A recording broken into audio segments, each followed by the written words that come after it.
C'est exactement comme ça que j'ai commencé à me politiser. C'est en me demandant, tiens, mais qu'est-ce que je pourrais faire? Bon, alors évidemment, quand on commence à se poser la question, on se dit, oula, il va falloir que je commence à me documenter, là, à travailler, parce que là, j'en ai strictement aucune idée. Au départ, on part quand même un peu d'une page blanche, quoi, ou pas loin.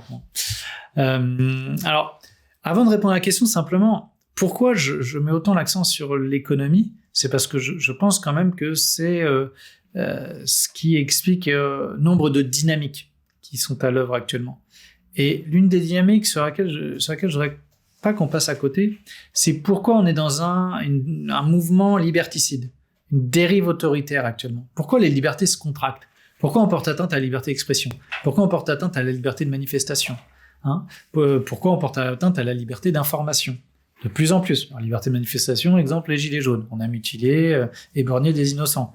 Atteinte à la liberté d'information, les perquisitions chez Mediapart, les gardes à vue sur les journalistes, atteinte à la liberté d'expression, les procédures pénales, notamment sur les 600 procédures pénales pour les gens qui ont pris la défense de la cause palestinienne, et donc on les a poursuivis pour apologie de terrorisme. On voit bien que les libertés se contractent. Pourquoi? Parce qu'en fait, les dominants qui détiennent le pouvoir économique donc mènent une politique qui sert leurs intérêts, qui leur permet de s'enrichir, sauf que, comme on vient de l'expliquer, c'est un échec à l'échelle du pays, et donc le niveau de vie des Français baisse. Inévitablement, le mécontentement de la population monte, et donc il y a une aspiration au changement, une aspiration à une rupture politique. Et on le voit bien dans les résultats des dernières élections. Je veux dire, Macron a perdu la majorité à l'Assemblée nationale. Le Rassemblement national, actuellement, il est au plus haut dans les sondages, comme il n'a jamais été. Donc, les gens veulent renverser la table. Ils veulent plus de ce système-là. Et comme le pouvoir se raidit et veut maintenir coûte que coûte les structures qu'il a mis en place qui servent ses intérêts, eh ben, on a cette tension en fait qui monte et cette atteinte aux libertés où on empêche en fait les gens, je veux dire, de voir advenir la politique qui servirait bien mieux leurs intérêts. Voilà pourquoi je pars autant et aussi souvent d'économie dans mes analyses politiques. Alors qu'est-ce que je ferais? Malheureusement, j'ai pas toutes les solutions.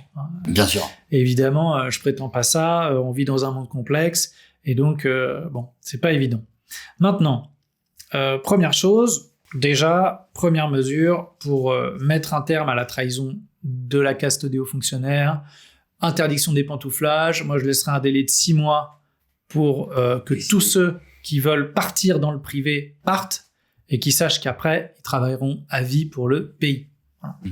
Alors attention, s'ils veulent aller ouvrir un restaurant dans le Cantal ou aller élever des chèvres à la montagne, il n'y a pas de problème, ils pourront se reconvertir. Mais simplement, ils ne travailleront jamais dans un grand groupe privé en tant que cadre, administrateur, actionnaire. Voilà, ça c'est interdit. Ils ont dédié leur vie à l'intérêt national, à l'intérêt de la patrie, eh bien ils serviront l'intérêt de la nation. Voilà. Et comme on leur sert des rémunérations de 10, 15, 20 à 25 000 euros par mois, je pense qu'ils bénéficient déjà de privilèges exorbitants qui, je veux dire, les récompensent très largement du sacrifice qu'ils font de se dédier exclusivement au service de la nation. Donc première chose, délai de 6 mois, au bout de 6 mois, hop, terminé, il n'y a plus jamais de pantouflage, chez Avis, tous ceux qui sont là restent au service du pays et au moins on s'est débarrassé de toutes les brebis galeuses. Bon. Ensuite, deuxième étape, je demande donc à ces hautes administrations, qui cette fois-ci a bien compris qu'il allait falloir servir les intérêts du pays, vous allez maintenant travailler. Ça veut dire travailler à quelque chose que vous n'avez pas fait depuis des années, puisque maintenant leur travail c'est de maquiller les rapports économiques et les indicateurs. Non, ça on va arrêter de falsifier les données. Ce que vous allez faire, c'est que vous allez construire une stratégie économique pour le pays. Et vous allez essayer de la penser sans tenir compte des contraintes et des interdictions qui sont posées par le cadre européen. C'est-à-dire le cadre européen interdit qu'on puisse mettre des droits de douane, des barrières tarifaires, des barrières commerciales. Le cadre européen interdit qu'on puisse donner directement des aides publiques à certaines entreprises ou dans certains secteurs d'activité. Le cadre européen interdit qu'on puisse réserver nos marchés publics aux entreprises françaises. Bon. Eh bien, vous allez penser une stratégie économique sans tenir compte de ces contraintes-là. Et penser ça, ça veut dire dans quel secteur nous avons encore des brevets que nous pourrions développer, dans quel secteur nous pourrions être concurrentiels vis-à-vis de tel ou tel pays étranger. Dans quel secteur il est de toute façon essentiel que nous soyons souverains, autonomes, sur l'alimentation, sur la santé, avec la production des médicaments, etc., etc. Une fois qu'on aura bâti ce plan de stratégie économique, alors les politiques auront au moins les moyens de se dire, bon bah, on va pouvoir aller mener un rapport de force avec l'Union européenne parce que maintenant, on sait où on veut aller. C'est-à-dire que là, en l'état, les gens qui disent, oui, on va désobéir, on va sortir de l'Union européenne. D'accord, pour faire quoi? Pour aller où? Parce qu'en fait, dans le cadre de l'Union européenne actuelle, il y a quand même des inconvénients, mais il y a aussi des avantages. Je parlais de l'euro, qui a cassé la compétitivité de nos entreprises, mais l'euro nous assure aussi un train de vie, là, comme je le disais, qui nous permet d'importer et d'acheter, en gros, pas trop cher. Si on sortait de l'euro demain, il y aurait un prix à payer qui serait une inflation quand même extrêmement forte, et on mettrait du temps avant de s'en remettre. Donc, on peut pas faire le saut dans le vide si on ne sait pas où on veut aller. Donc, il faut établir la stratégie économique. Ça, c'est absolument fondamental. Donc, voilà, les deux grandes mesures que je prendrais, ce sera celle-là. Après, il y aurait tout un tas de mesures, mais qui seraient plus, plus techniques, voilà, sur la fiscalité, pour essayer de rétablir effectivement de l'égalité vis-à-vis des milliardaires. Alors, vis-à-vis des milliardaires, on parle beaucoup de la taxe Zuckman actuellement. Moi, je pense que justement, dans le cadre des structures actuelles, même si ça part évidemment d'une bonne intention, Zuckman explique à raison que les milliardaires ne payent pas leur juste part d'impôt sur le revenu. Pourquoi? Pour une raison très simple, c'est qu'en fait, ils ne sortent pas la grande partie des bénéfices qu'ils font dans leur société, ils ne le sortent pas de la société holding. C'est-à-dire qu'ils ne le distribuent pas en dividendes. Pourquoi? Parce qu'en fait, ils gagnent tellement d'argent qu'ils ont juste besoin pour assurer leur train de vie personnel de se distribuer une petite partie. Et puis le reste, ça reste dans la société. Et c'est ce qui leur permet de créer des fondations, d'acheter des médias, d'acheter de l'immobilier. Ils n'ont pas besoin en fait de se le distribuer à titre personnel. Donc ils échappent très largement à l'impôt sur le revenu. Et c'est ce qui fait que ça a été documenté par une note de l'Institut des politiques publiques de juin 2023, qu'en fait les 0,1% les plus riches en France, les gens qui gagnent à peu près 30 000 euros par mois, 50 000 euros par mois, c'est beaucoup d'argent. Ces gens-là payent beaucoup d'impôts. Ces gens-là payent à peu près, au global, 46% d'impôts.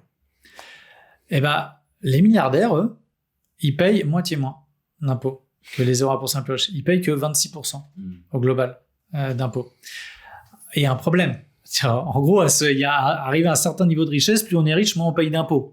Et encore, les milliardaires, c'est pas le 0,1% parce qu'eux, ils payent encore moins. Non, les milliardaires, c'est le 0,0002%. Et eux, ils payent pas 26%. Alors on pourrait aller encore plus dans le détail, mais au taux global, en tout cas, on peut considérer, parce qu'on prend l'impôt sur les sociétés, parce qu'on prend tout impôt confondu, et donc là, on arrive à 26%. Mais sauf que c'est pas suffisant, et c'est un manque à gagner dans les caisses de l'État. Alors après, le problème, c'est que la taxe Zuckman, elle a le mérite de l'efficacité, parce qu'il ne va pas avec le dos de la cuillère, en fixant 2% sur le patrimoine. Oui, c'est clair, là, on arrive avec un filet qui est assez costaud. Bon. Simplement, dans les structures actuelles de libre-échange, de liberté de circulation des capitaux, etc., bon, je vois mal Bernard Arnault accepter de se faire tondre et de payer 2, 3, 4 milliards d'euros par an en impôts. Donc, je pense que les stratégies de contournement, elles vont se mettre très, très, très, très rapidement en place. Donc, il y aurait au moins des mesures intermédiaires, peut-être, en attendant de remettre en cause les structures qui consacrent la libre circulation des capitaux, notamment. On pourrait déjà remettre en cause le pacte du travail, qui est en gros un dispositif qui exonère très largement les droits de succession, justement pour les très grands patrimoines et les très grandes entreprises. Bon. On pourrait remettre en cause, comme je le disais, les aides publiques qui sont données aux grandes entreprises. En tout cas, au moins les conditionner à des contreparties d'investissement ou de création d'emplois, en France évidemment. Et comme ça, au moins, on s'assurerait que l'argent public qu'on investit, on l'investit vraiment, et qu'on ne jette pas par les fenêtres, pour que finalement ça finisse en distribution de dividendes. Bon. On pourrait également, troisième mesure, taxer les holdings, et comme le font les États-Unis. Les États-Unis, en fait, ils disent « Ah, mais vos holdings, là, vous distribuez pas vos profits. Bah, tant pis, on vous taxe à 20%. Distribution ou pas, on vous taxe à 20%, une taxe spécifique. » Eh ben, on pourrait faire ça. Alors, en l'état, on pourrait pas, parce que ça s'opposerait à une directive européenne. Eh ben, par exemple, une fois qu'on a établi la stratégie économique et qu'on sait où on va, on peut aller voir l'Union européenne, et puis on peut leur dire, nous, là, ça, c'est terminé. Alors, soit on le fait au niveau européen, c'est le mieux, mais si on le fait pas au niveau européen, nous, on va le faire nous-mêmes. Simplement, si on le fait nous tout seuls, dans notre coin, en situation de libre circulation, forcément, les entreprises, elles vont délocaliser. Et en fait, c'est tout le problème. C'est que ce qu'il faut bien comprendre, c'est que l'intérêt des barrières commerciales, c'est de pouvoir réserver l'accès au marché intérieur qu'aux entreprises qui vont produire en France. En fait, dès lors qu'on met des barrières commerciales, l'entreprise a intérêt à produire en France pour pouvoir vendre au marché français. Quand on est en libre circulation, l'entreprise, elle peut produire où elle veut, et puis après, elle inonde les pays de ses produits sans payer de taxes, donc par définition. Donc c'est ça, en fait, qui fait qu'on est impuissant aujourd'hui à changer la politique économique. C'est que tout simplement, on n'a pas les instruments pour le faire.